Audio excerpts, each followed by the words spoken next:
जय हिंद दोस्तों स्वागत है आपका आपके अपने YouTube चैनल ज्ञानदेह होस्ट में। और इस वीडियो में मैं आपको बताने वाला हूं Delhi subordinate service selection board यानी कि DSSB भर्ती 2021 के बारे में, जो कि रिसेंटली जारी की गई है और जिसमें कि कैंडिडेट ऑल इंडिया से अप्लाई कर पाएंगे। और दोस्तों भर्ती काफी सारे पदों पर निकाली है। मैं आपको यहाँ पर दिखा देता हूँ कि ये जो आपकी भर्ती है वो 7236 पद पर निकाली है। इसमें आपके काफी सारे पद है, किस पोस्ट के लिए कितने पद है वो जानकारी मैं आपको आगे अच्छे से बताने वाला हूं, इसलिए आप वीडियो को देखते रहिए। उसके बाद अगर आपके मन में कोई सवाल कोई डाउट रह जाता है तो आप कमेंट के माध्यम से पूछ लीजिएगा। तो चलिए दोस्तों शुरू करते हैं। दोस्तों यहां पर अभी जो वीडियो में देख पा रहे हो ये आपका ऑफिशियल नोटिफिकेशन है जो कि DSSB की तरफ से जारी किया है। ये आपका नोटिफिकेशन 12 मई 2021 को जारी हुआ है। आप यहां पर इसके बारे में जो इंपोर्टेंट डेट्स है वो देख सकते हैं। आप लोग इस फॉर्म को जो भरना स्टार्ट कर पाएंगे वो 25 मई 2021 से लेकर के 24 जून 2021 तक कर पाएंगे। इसमें जो आपकी पोस्ट है वो आपकी trained graduate teacher Hindi female यानी कि TGT की है। बेसिकली यहाँ पर आपको पूरी जानकारी दी जा रही है कि कौन सी जो TGT की पोस्ट है कौन से डिसिप्लिन में वो निकाली है, यानी कि किन किन सब्जेक्ट के लिए निकाली गई है। मैं आपको यहाँ पर थोड़ा जूम करके दिखाता हूँ ताकि आप सभी डिसिप्लिन देख सके TGT की पोस्ट के लिए। और साथ ही आपको ये भी बताया जा रहा है कि जो आपकी ये वैकेंसी है वो किस कैटेगरी के लिए कितनी है। यहाँ पर आपको अच्छे से पूरी जानकारी इस टेबल में देखने को मिल पा रही है। जो आपकी अन्य पोस्ट है उसकी जानकारी मैं यहां पर आपको थोड़ा अच्छे से एक्सप्लेन कर देता हूं। आपने यहां पर इंपोर्टेंट डेट्स आपकी जान ली है।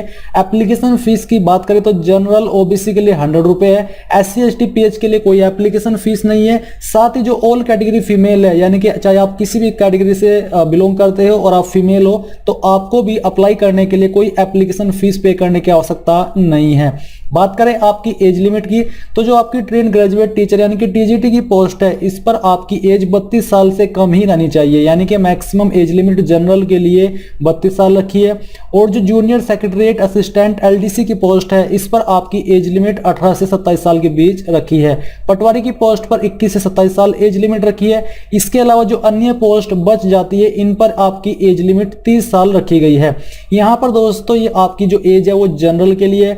अगर बात करें छूट की तो SC ST कैंडिडेट को 5 साल की और OBC को 3 साल की छूट एज के अंदर दी जाएगी।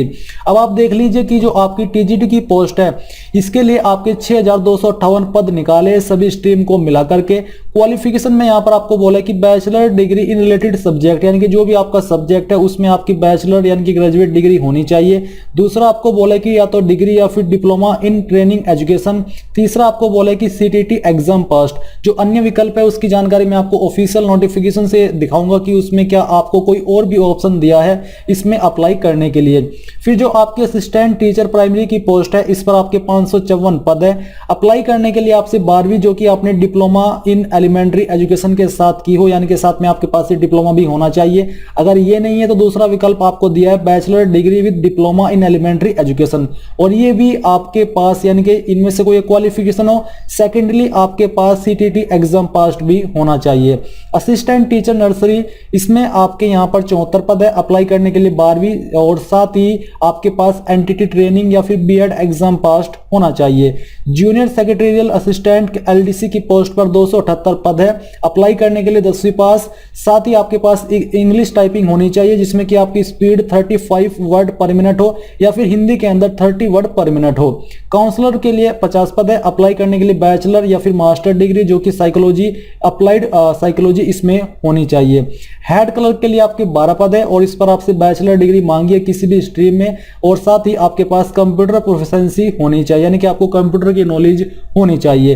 पटवारी के लिए 10 पद है और इस पर भी आपसे बैचलर डिग्री ही मांगी है, चाहे आपने ऑल इंडिया से कहीं से भी किसी भी डिसिप्लिन में ग्रेजुएशन की है, आप इस पर अप्लाई करने के लिए एलिजिबल हो पाएंगे। तो यहाँ पर आपने थोड़ा शॉर्ट में अच्छे से देखा है कि किस पोस्ट पर आपसे क्या क्वालिफिकेशन मांगी है।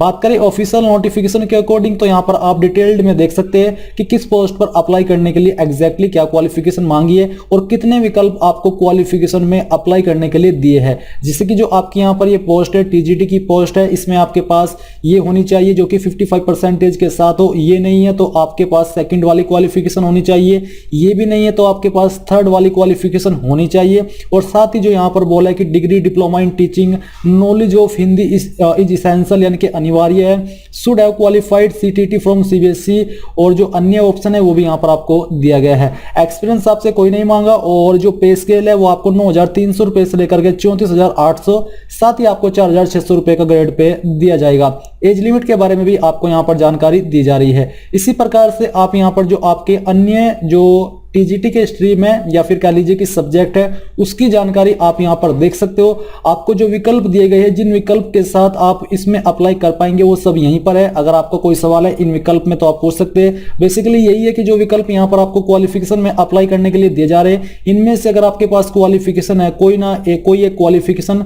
जो कि उसमें कंपलसरी है, जिसमें आपको ऑप्शन दिया है कि हाँ या तो ये या वो, तो फिर आप उसमें से कोई क्वालिफिकेशन चूज कर लीजिएगा। बट जो नीचे आपको 2 पॉइंट 3 पॉइंट के अंदर दिया जा रहा है और 4 पॉइंट के अंदर दिया जा रहा है, इनका मतलब ये है कि ये कंपलसरी है। जो ऊपर आपको और करके क्वालिफिकेशन दी है उसमें आपके पास ऑप्शन है या तो वो या फिर जो आपको और के बाद दिया है या वो। तो इस प्रकार से आपको जानकारी समझ आ रही होगी कि हाँ हमें कौन सी क्वालिफिकेशन के साथ में अप्लाई करना है। तो यहाँ पर आपने ये सब जानकारी चेक कर लेनी है। और जो यहाँ पर सैलरी है, सैलरी लगभग सभी पोस्ट पर आपको एक जैसी यहाँ पर मेंशन करके रखी है। आप यहाँ पर थोड़ा और डिटेल्ड में ये देख सकते हो कि किसके लिए जो पद है वो कितने हैं, किस कैटेगरी में है। एप्लीकेशन फीस की जानकारी मैं आपको ऑलरेडी कंफर्म करा चुका हूं, और जो आपकी पोस्ट है सेक्रेटरी असिस्टेंट की वो आप जान चुके हो। अभी यहाँ पर दोस्तों मैं आपसे जानना चाहता हूं कि क्या आप चाहते हैं कि मैं आपके लिए एक अलग से वीडियो बनाऊं और जिसमें कि मैं आपको एग्जाम पैटर्न एंड सिलेबस के बारे में पूरी जानकारी दूं, जिससे कि आपको इसके एग्जाम पैटर्न के बारे में नॉलेज हो जाए कि इसका एग्जाम पैटर्न कैसा है, सिलेबस कैसा रहेगा, किस आधार पर आपको अपनी प्रिपरेशन स्टार्ट करनी चाहिए। तो आपको मुझे कमेंट के माध्यम से बताना होगा। अभी यहाँ पर मैंने आपको जो जरूरी जानकारी है इस भर्ती के बारे में वो दे दी है। आई होप आपको सब कुछ क्लियर हो गया होगा।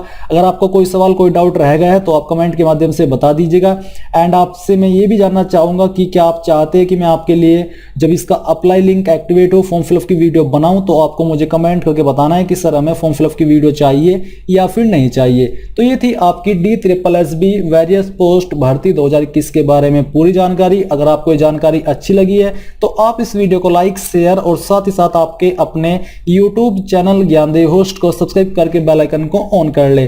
Thanks for watching. जय हिंद।